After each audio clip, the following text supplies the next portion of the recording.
Bollywood cinema की सबसे superhit फिल्मों में से एक फिल्म जिसकी IMDb पर रेटिंग है 10 में से 8। क्लासिक फिल्म स्क्रीन प्रेजेंटिंग दीवार। इस फिल्म की शुरुआत में एक पुलिस ऑफिसर को अपनी बहादुरी के काम के लिए मेडल मिल रहा होता है, जिसका सारा क्रेडिट वो अपनी माँ को देता है। अगले ही सीन में फिल्म की स्टोरी शुरू होती है, जिसमें एक पुलिस ऑफिसर जिसका नाम रवि होता है, इनके पिता को दिखा जाता है, जो कोयले की खान में काम करता है और अपने अधिकारों की मांग करता हुआ दिखाई देता है, जिसकी तनख्वाह बहुत कम होती है, जिसे गरीबी में इनका गुजारा बहुत मुश्किल से चलता है। फिल्म की शुरुआत यहीं से होती है। इनका नाम आनंद वर्मा होता है और इनके दो बेटे होते हैं। एक का नाम रवि होता है और दूसरे का विजय। विजय बड़ा होता है और रवि छोटा। विजय और रवि दोनों स्कूल में पढ़ते हैं। आनंद वर्मा को जब उनका मालिक उनकी मांग को मानने के लिए उन्हें अपने पास बुलाता है, तो आनंद वर्मा को उनकी बीवी बच्चों को मारने की धमकी दी जाती है, जिससे उनको अपनी पुरानी शर्तों को ही मानना पड़ता है और उस पर साइन करने पड़ते हैं। और जब वे बाहर आते हैं तो बाकी मजदूर उन्हें बहुत मारते हैं। उनको लगता है कि वह हमारी मांगों को मालिक के पास बेच कर आ गया होता है। इस प्रकार उनके परिवार का वहाँ जीना मुश्किल हो जाता है और स्कूल में भी उनके बच्चों को और बच्चे बहुत तंग करते हैं और कहते हैं तेरा बाप चोर है।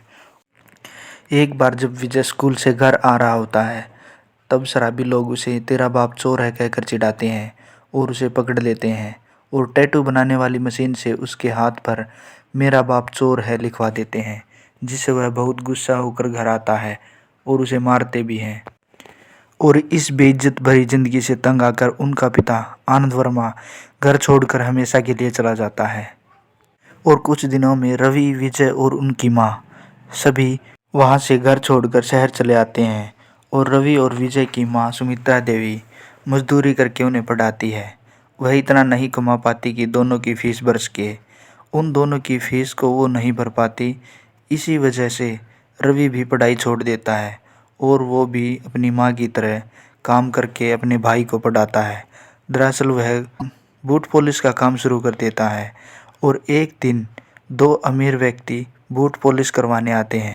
जब वे बूट पॉलिश करवाने के पैसे विजय को हाथ में न देकर नीचे गिरा देते हैं, तो विजय उनको कहता है कि मुझे पैसे हाथ में उठा कर दो, और उसे मजबूरन वह उठाकर देने पड़ते हैं। और जो व्यक्ति उसके पास में खड़ा होता है वह एक बहुत अमीर आदमी होता है, जिसका नाम होता है डावर, जिसको इंसान की अच्छी परख होती है। वो दूसरे से कहता है कि यह लड़का हमेशा बूट पॉलिश नहीं करेगा, एक दिन ज़रूर बहुत बड़ा आदमी बनेगा, तुम देख लेना।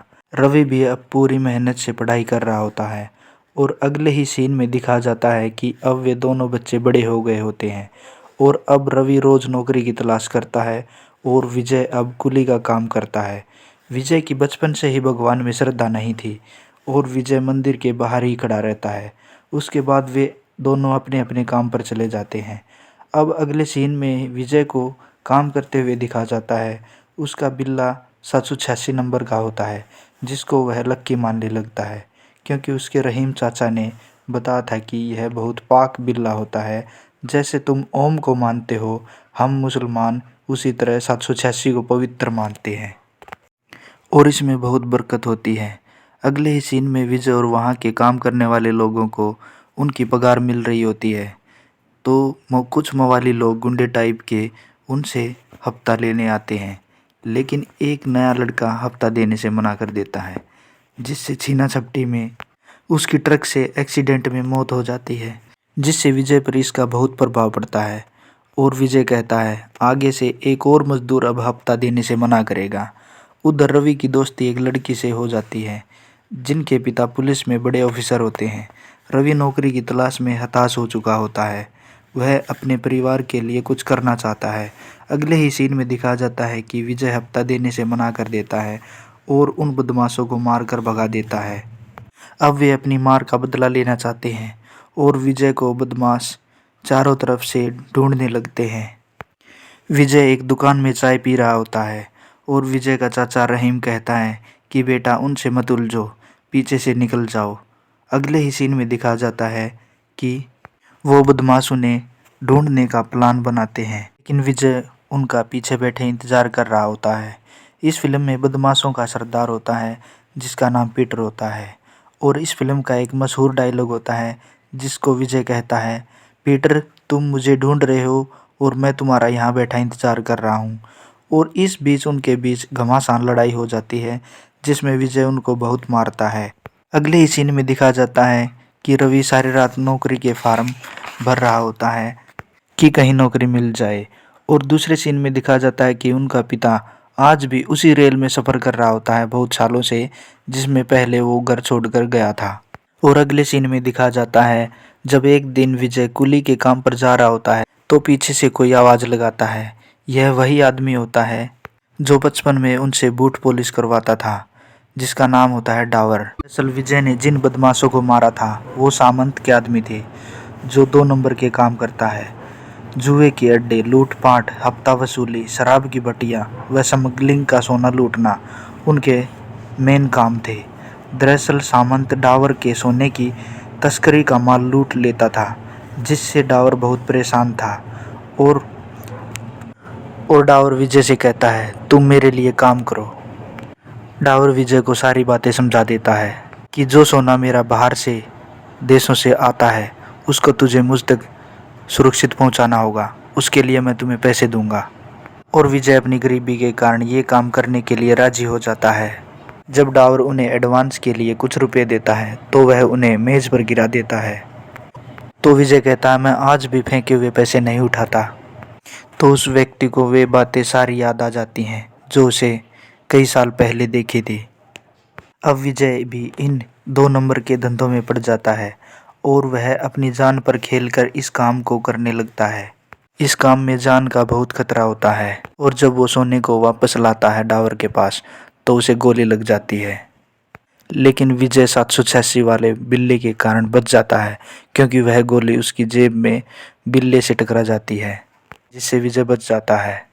और इस काम के बदले उसे बहुत पैसे मिलते हैं जिससे वह जल्दी ही अमीर आदमी बन जाता है। उधर उसका छोटा भाई पुलिस में भर्ती हो जाता है जिसको पुलिस की वर्दी में देखकर उसकी माँ बहुत खुश होती है। अब विजय को अपने भाई को पुलिस में देखकर थोड़ी परेशानी होने लगती है क्योंकि विजय भी बहुत बड़ा स्मगलर बन गया होता है। अब यहाँ से असली कहानी की शुरुआत होती है। अब विजय इतना बड़ा स्मगलर बन गया होता है कि वह पुलिस की नज़र में आ गया होता है जिसको पकड़ने का केस रवि को दिया जाता है। अब दोनों भाई एक दूसरे की विपरीत स्थितियों में खड़े होते हैं। जब बड़ा पुलिस अधिकारी रवि को विजय का केस देने के लिए कहता है तो विजय मना कर देता है। तब पुलिस इंचार्ज उसे अपने फर्ज और कानून के बारे में बताता है। रवि नेक और शरीफ होता है, वह उसे पहले ही बता देता है कि विजय उसका बड़ा भाई है और रवि को ना चाहते हुए भी वो केस लेना पड़ता है। और दूसरी ओर विजय इलीगल काम करके और अमीर होता जाता है और प्रॉपर्टी खरीदता जाता है जिससे दोनों भाइयों के बीच तकरार शुरू हो जाती है। जब रवि अपनी माँ को विजय के बारे में सब बता देता है तो रवि अपने भाई से सब गुनाहों के लिए एक कागज़ पर साइन मांग रहा होता है। तब विजय कहता है मैं अकेले साइन नहीं करूँगा, मैं पहले साइन नहीं करूँगा। विजय कहता है जाओ पहले उस व्यक्ति से साइन लेकर आओ जिसने मेरे बाप से साइन लिया था, जाओ पहले उस व्यक्ति से साइन लेकर आओ जिसने मेरे हाथ पर ये लिख दिया था। और विजय रवि को बहुत से जुल्मों के बारे में उन्हें बताता है और रवि कहता है हमारे दोनों के बीच जुर्म की दीवार है भाई, हम एक छत के नीचे नहीं रह सकते। और रवि अपनी माँ को अपने साथ लेकर जाने लगता है और विजय देखता रह जाता है।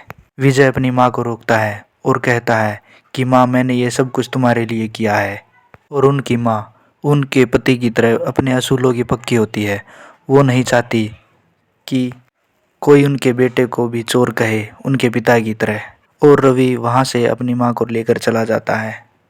अगले ही सीन में दिखाया जाता है कि आनंद वर्मा जो रवि और विजय के पापा होते हैं वो ट्रेन में ही मर गए होते हैं जिसकी खबर रवि को मिलती है और वो अपनी माँ को बताता है जिससे वो दोनों इमोशनल हो जाते हैं। और फिर वो अपने पिता का अंतिम संस्कार करते हैं जिसमें विजय भी आता है लेकिन उनकी माँ उन्हें देखना नहीं चाहती। उसके बाद अगले ही सीन में दिखा जाता है रवि आगे इन्वेस्टिगेशन शुरू करता है और डावर को गिरफ्तार कर लेता है। उधर सामंत विजय का जानी दुश्मन बन जाता है जो कि डावर का माल सामंत के पास से बचा कर लाता था। रवि को इन्वेस्टिगेशन में विजय का अब तक कोई पता नहीं चलता है। रवि शहर में चारों तरफ नाकाबंदी कर देता है। अब विजय की सामंत और पुलिस जोरों शोरों से तलाश कर रही होती है। और अगले ही सीन में दिखा जाता है रवि और विजय की माँ बहुत बीमार होती है और विजय अपनी माँ से मिलने की कोशिश करता है, लेकिन वह मिल नहीं पाता। विजय की भी एक गर्लफ्रेंड होती है जो विजय को बहुत प्यार करती है। वह उसे अपनी माँ का हाल पूछने के लिए भेजता है। जब वो उसका हाल देख कर आती है तो वह बताती है कि माँ की हालत बहुत नाजुक है। अब विजय मंदिर में पहली बार जाता है अपनी माँ की ठीक होने की सलामती की दुआ मांगने के लिए, और उसकी माँ कुछ दिनों में अच्छी हो जाती है।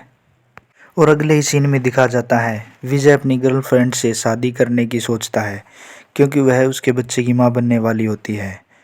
वह अपनी माँ से फ़ोन पर बात करता है कि माँ मुझे आशीर्वाद देने के लिए मंदिर में आए, और वह फ़ोन पर इमोशनल हो जाता है और अपनी माँ को मंदिर में आने के लिए कहता है। और अब विजय सारे गलत काम छोड़ देना चाहता है और खुद को कानून के हवाले करना चाहता है, ताकि उसका बच्चा अपने बाप की वजह से समाज में गाली ना सुन सके। और फिल्म के अगले सीन में दिखाया जाता है कि विजय अपनी गर्लफ्रेंड का शादी के लिए इंतज़ार कर रहा होता है कि सामंत और उसके आदमी विजय की गर्लफ्रेंड के पास उसका पता पूछने के लिए आते हैं। वह पता नहीं बताती, इस वजह से वह उसे मार देते हैं। और तब विजय आकर देखता है तो वह बहुत इमोशनल हो जाता है। वह समझ जाता है कि यह किसने किया है। वह सामंत और उसके आदमियों के खून का प्यासा हो जाता है और वह उन्हें बारी बारी से एक एक करके मार देता है। अब विजय अपनी माँ से मंदिर में आखिरी बार मिलने जाता है तो पुलिस उसका पीछा करती है और रवि विजय को पकड़ने के लिए उसे गोली मार देता है, जिससे विजय लड़खड़ाते हुए मंदिर पहुंचता है। और मंदिर में पहले से ही उसकी माँ होती है, तो विजय अपनी माँ की गोद में लेट जाता है और वहीं मर जाता है। अब इसी कारण रवि को अपने फ़र्ज को निभाने के लिए, जैसा कि फ़िल्म की शुरुआत में दिखा गया था, उसके लिए मेडल मिल रहा होता है। इसी के साथ कहानी का एंड हो जाता है। आपको ये मूवी कैसी लगी? अगर अच्छी लगी हो तो लाइक और सब्सक्राइब ज़रूर करें। आपका एक लाइक से कुछ नहीं जाता दोस्तों। अगर आपको यह मूवी अच्छी लगी तो कमेंट करना, हम ऐसी ऐसी मूवी और लेकर आएंगे।